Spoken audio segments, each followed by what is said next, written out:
In this problem, you're asked to describe the change in hybridization for the boron and nitrogen atoms in the following reaction, in which boron trifluoride and ammonia react to produce a product in which a new boron-nitrogen bond is formed. So you'll need to determine the hybridization of boron and nitrogen in these reactants, and then compare that to the hybridization of the atomic orbitals on boron and nitrogen in the product. You need to start by drawing the Lewis structure for the molecules. We'll start with boron trifluoride. This is the skeleton structure. The skeleton has 6 electrons used already. The total electron count is 24 electrons. Subtracting the 6 already used in the skeleton leaves 18, which are distributed as lone pairs around fluorine. Since there are 3 electron pairs on the central atom, the electron pair geometry is trigonal planar. So those electrons will distribute themselves at 120 degree angles around the boron. Since there's no lone pairs on the boron, the shape is also trigonal planar, as shown in this figure. The hybridization, like the electron pair geometry, can be determined simply by counting the electron pairs on the central atom. Since there are 3 electron pairs in this case, we will need 3 hybrid orbitals. So we'll need to hybridize an s and 2 p's to produce sp2 hybrid orbitals for boron to use in bonding to the fluorines. The original atomic orbitals of boron are shown in this figure. The s, lower in energy, contains a pair of electrons, and then we have the 3 2p orbitals with 1 electron. When those are hybridized, we combine an s and 2p to produce 3 sp2 orbitals equivalent in energy, and these will contain each 1 electron. And remember, in valence bond theory, the requirement for bonding is half-filled orbitals that overlap with the orbitals on the atom to which they're going to bond. So now we have 3 half-filled orbitals, and those are oriented around the boron in a fashion to produce adequate overlap with the atomic orbitals on fluorine. So we have the sp2 hybrid orbitals are arranged in a trigonal planar fashion around the boron. Next, let's determine the hybridization on nitrogen and NH3. The skeleton structure shown here in blue. The electron count, total valence electrons 8.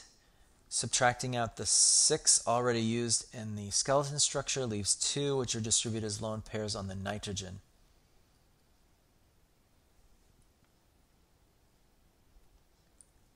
Since there are 4 electron pairs around the central nitrogen, the electron pair geometry is tetrahedral.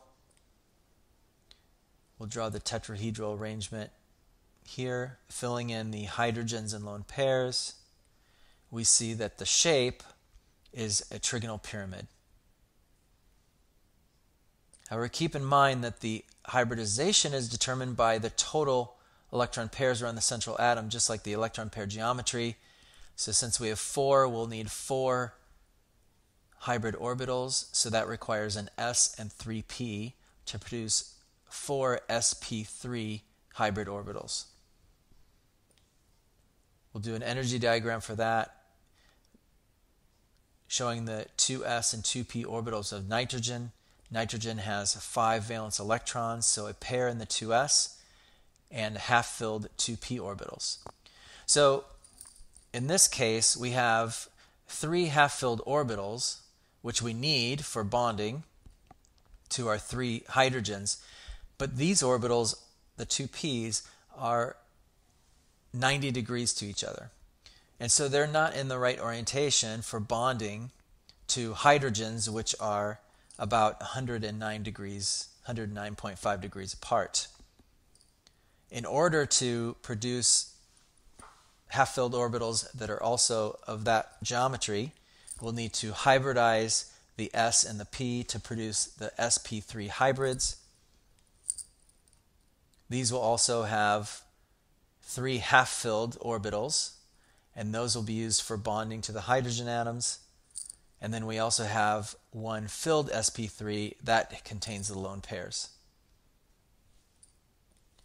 And the orientation or distribution of those orbitals around the central atom matches the shape of the molecule. Okay, so we're starting with sp2 hybridization of boron and sp3 hybridization of nitrogen. Let's see what this looks like in the product. This is the skeleton structure for the product. We count up electrons. We find there's a total of 32 valence electrons to distribute in the molecule. Subtracting out the 14 already used in our 7 bonds in the skeleton structure leaves 18. Those will be distributed as lone pairs around fluorine.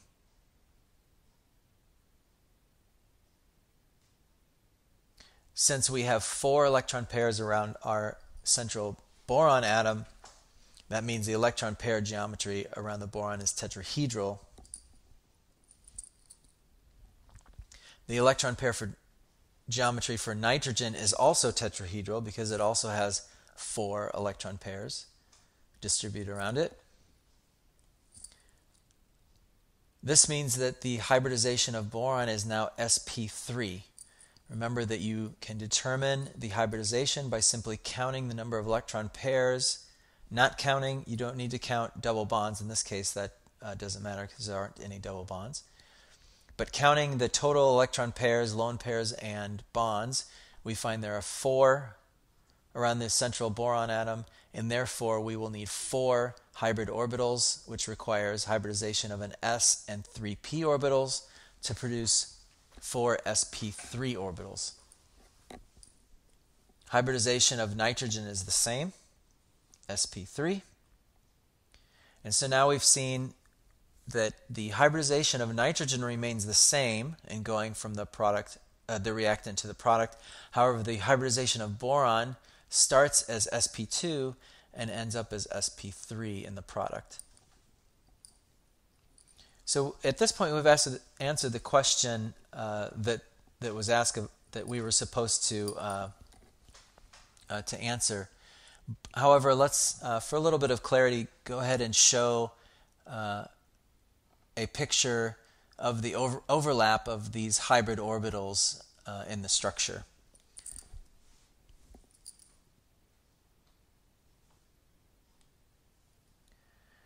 So the electron pair geometry and shape for boron and nitrogen in the products are both tetrahedral. So I'm gonna use that to help me make the drawing. I'll draw the bond between boron and nitrogen, and then finish the tetrahedron around the nitrogen and add in the hydrogens. And then I'll finish the tetrahedron around boron and add in the fluorines.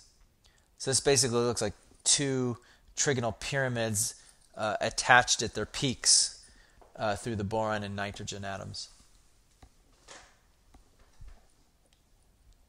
Boron has sp3 hybrid orbitals, 4, and those hybrids look like this, and they're arranged in a tetrahedral fashion. The same holds for the nitrogen sp3 hybrids, and we can draw those in. So this shows the arrangement of those hybrids, and you see that you have a sigma bond between the boron and nitrogen formed via the overlap of their sp3 hybrid orbitals, and the tetrahedral shape of each allows for overlap with the hydrogen atomic orbitals and then also the fluorine atomic orbitals. So this shows how those hybrids would be used in bonding in this product.